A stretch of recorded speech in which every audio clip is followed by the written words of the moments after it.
Ito yung nabili ko, guys. Nakain ko na yung 3. So, malalaki yung saging. Then, may apple ako.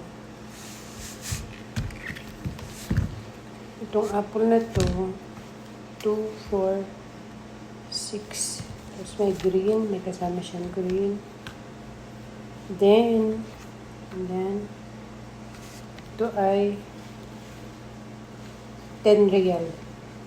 Tapos ito namang orange. Ano bang nakalagay doon? 5 lang yung kilo. Nakalagay doon. 5.99.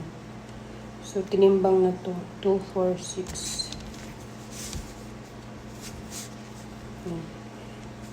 Ito naman kasi, halo ko siya sa juice. Kung mag-juice ako ng, ito pala, sa carrots.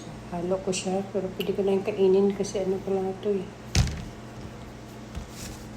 Yung orange kasi, nahuli. Tapos nagpila ako doon para malagyan ng tag. Kaya hindi ko na siya binili. Iniwan ko na lang. So, ito yung mga fruits kong nabili.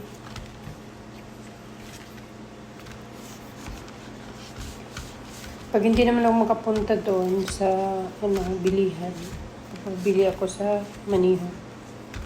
Kaya okay lang. Kasi mahilig ako sa fruits. Kasi yung fruits ang malayo. Kailangan pupunta ka sa supermarket.